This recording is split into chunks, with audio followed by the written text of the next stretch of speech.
তো বন্ধুরা কেমন আছো? আশা করি ভালো আছো সবাই। আজকের আমি ভেজ পোলাও বানাচ্ছি। ভেজ পোলাও গেলে কী লাগবে? ফুলকপি, সয়াবিন, বিনস, গাজর বি ডালতে পারে। আমার কাছে গাজর ছিল না, মটর আর আলু নিয়েছি।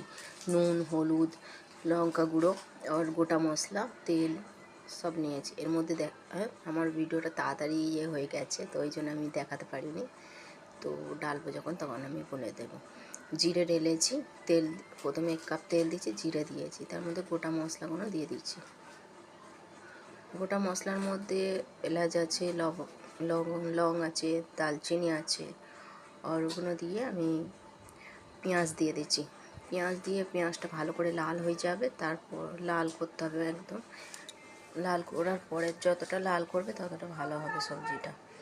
তো এখনও লাল হয়নি, নাড়ি নাড়ি পুরো ভালো করে লাল করে নেব। লাল হয়ে যাবে, ওর পরে আমি দেখো হালকা বাদামি কালার, এর মধ্যে আমি ফুলকপিগুলো দিয়ে দেবো। কেন ফুলকপিও লাল একটু ভাজতে হবে, নাহলে গন্ধ থাকে। ওই জন্য ফুলকপিটা একটু ভেজে নেবো ভালো করে। তার মধ্যে আলুগুলো দিয়ে দেবো, আলুগুলোর সাথে সাথে ভেজে যাবে। তো ভাজার পরে এটা ভালো করে নাড়িয়ে ভেজে নেবো। ভাজার পরে এবার যে কটা সবজি আছে সব সবজিগুলো দিয়ে দেবো। খালি সয়াবিনটা দেবো না, কেন সয়াবিনটা দিলে ও তেলটা তাড়াতাড়ি টেনে নেবে, আর বেশি সয়াবিনে তেল তেল হয়ে যাবে। আর এর আগে আমি একটু মশলা দেবো না, আদা রসুন, এই জন্য আমি দিলাম না। আদা রসুনটা সয়াবিনের ওপর দিলে সয়াবিনের মধ্যে টেনে নেয়, ওই জন্য আদা রসুনের গন্ধ হয়ে যায়।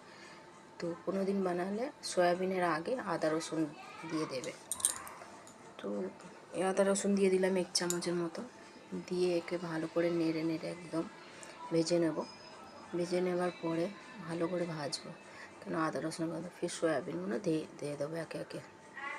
তো 200 গ্রামের মতন সয়াবিন নিয়েছি। আমার ছেলেরা সয়াবিন খেতে খুব ভালোবাসে, তাই জন্য আমার সয়াবিনটা বেশি দিয়েছি।